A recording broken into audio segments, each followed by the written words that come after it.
तो इंटरनेट पर एक ऐसी दुनिया है, नाम है चिंटू और भूत। देखने में ये बिल्कुल अजीब, थोड़ी सी लो फाई एनिमेशन वाली दुनिया लगती है। सब कुछ एकदम बेतरतीब, मतलब कुछ भी हो रहा है। पर सवाल ये है कि क्या इस पूरे केओस, इस पूरी अराजकता के पीछे भी कोई लॉजिक है?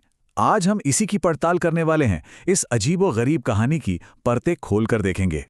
एक लाइन सुनिए। रुको, मैं अपने तेज नाक से सूंघता हूं बंदर को। मतलब कोई कॉन्टेक्स्ट नहीं, कुछ नहीं, और सीधी ये लाइन, यही एक लाइन इस पूरी दुनिया का टोन सेट कर देती है। एकदम अजीब, कुछ भी हो सकता है, और पूरी तरह से बेतुका। ये तो बस एक छोटी सी झलक है कि हम किस तरह के केओस को समझने की कोशिश करने वाले हैं। अच्छा, तो इस केओस को समझने के लिए हम क्या करेंगे? सबसे पहले हम मिलेंगे चिंटू की दुनिया के किरदारों से। फिर देखेंगे मॉन्स्टर्स, घोस्ट्स और डायनासोर वाले कुछ अजीबोगरीब किस्से।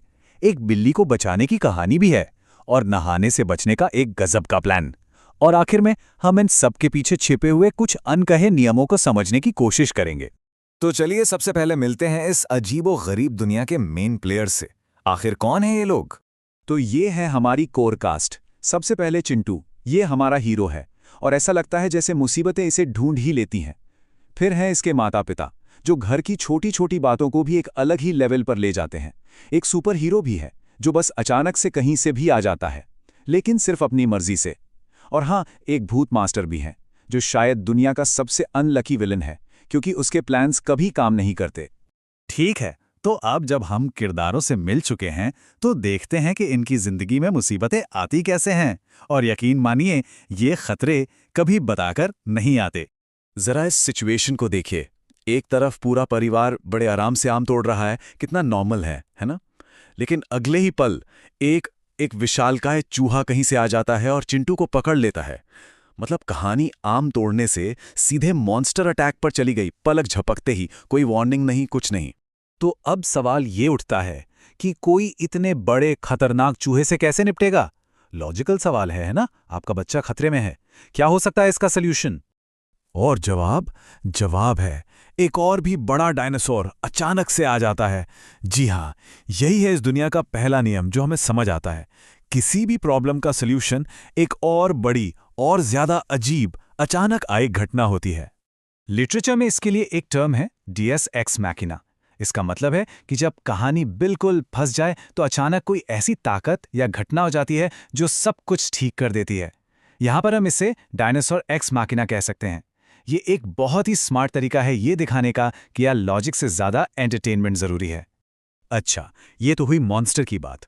पर तब क्या होता है जब खतरा इतना बड़ा ना हो, जब कोई रोजमर्रा की एक साधारण सी प्रॉब्लम सामने आ जाए? खैर, जैसा कि हम देखने वाले हैं, इस दुनिया में छोटी प्रॉब्लम को भी उतना ही सीरियसली लिया जाता है। तो सिचुएशन ये है, एक बिल्ली गाड़ी के नीचे फंसी है, और इसको लेकर एक सीरियस बहस छिड़ जाती है। चिंटू कहता है, नहीं मम्मी, वो जिंदा है, गाड़ी नहीं हटाई तो मर जाएगी। और माँ का जवाब, ये बिल्ली मर चुकी है, अब कभी जिंदा नहीं हो सकती। मतलब एक छोटी सी बात पर इतना ड्रामा, इतना टेंशन, बिल्कुल वैसे ही जैसे किसी मॉन्स्टर अटैक के टाइम हुआ था। और फिर रेस्क्यू मिशन शुरू होता है, और ये भी अपने आप में अजीब है। सुपर हीरो को बुलाया जाता है, लेकिन वो मदद करने से मना कर देता है। फिर परिवार खुद गाड़ी उठाने की कोशिश करता है, पर नाकाम रहता है। और फिर चिंटू को भेजा जाता है एक टेमो नाम की गाड़ी लाने के लिए, और वो टेमो आकर गाड़ी उठा लेती है। बाद में डॉक्टर आता है और बताता है कि बिल्ली के 2 पैर टूट गए हैं। मतलब कुछ चीजें लॉजिकल हैं, जैसे डॉक्टर को बुलाना, और कुछ बिल्कुल अजीब, जैसे ये टेमो। यही तो है इस दुनिया का मजा। चलिए, अब आते हैं हमारी आखिरी केस स्टडी पर। ये एक पर्सनल लड़ाई है जो हमें कैरेक्टर्स के सोचने का तरीका और उनके मोटिवेशंस के बारे में बहुत कुछ बताती है। यहां देखिए पिताजी का भागने का प्लान। इसे एक मिलिट्री ऑपरेशन की तरह समझिए। स्टेप 1, खतरे को पहचानो। पानी बर्फ जैसा ठंडा है और मां दरवाजे पर खड़ी हैं।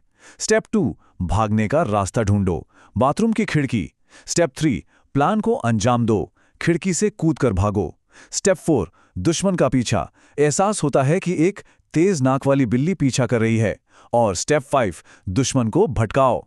यहां वो अपनी ही पॉटी का इस्तेमाल करते हैं। ये दिखाता है कि इस दुनिया में नहाने जैसी छोटी प्रॉब्लम से बचने के लिए भी कितने बड़े और क्रिएटिव प्लान बनाए जाते हैं। और जब उसका प्लान कामयाब हो जाता है तो वो बड़े गर्व से कहता है, मजा आ गया, आज मेरा पॉटी काम आ गया। ये लाइन, बस यही लाइन इस शो के ह्यूमर को परफेक्टली कैप्चर करती है। अजीब है, थोड़ा सा ग्रॉस है, पर कहानी के अपने लॉजिक के हिसाब से बिल्कुल फिट बैठता है। तो ठीक है, हमने अलग अलग किस्से देख लिए। अब वक्त है इन सारे डॉट्स को कनेक्ट करने का और ये समझने का कि इस बेतरतीब सी लगने वाली दुनिया के असली अनकहे नियम क्या हैं।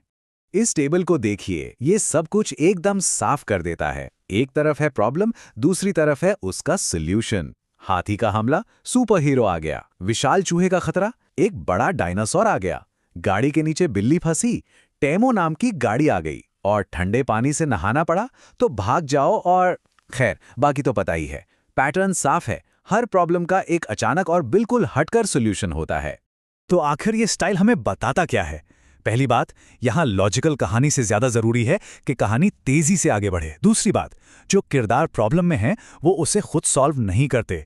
सॉल्यूशन हमेशा कहीं बाहर से आता है और हर सॉल्यूशन कहानी को और भी ज्यादा अजीब बना देता है।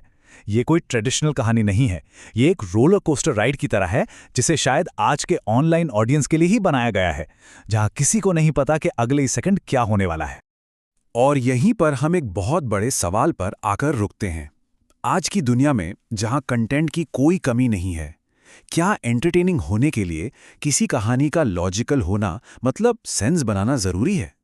या फिर क्या ये जो शुद्ध बिना किसी मिलावट वाला केओस है, यही अपने आप में एंटरटेनमेंट का एक नया तरीका है? सोचने वाली बात है ना?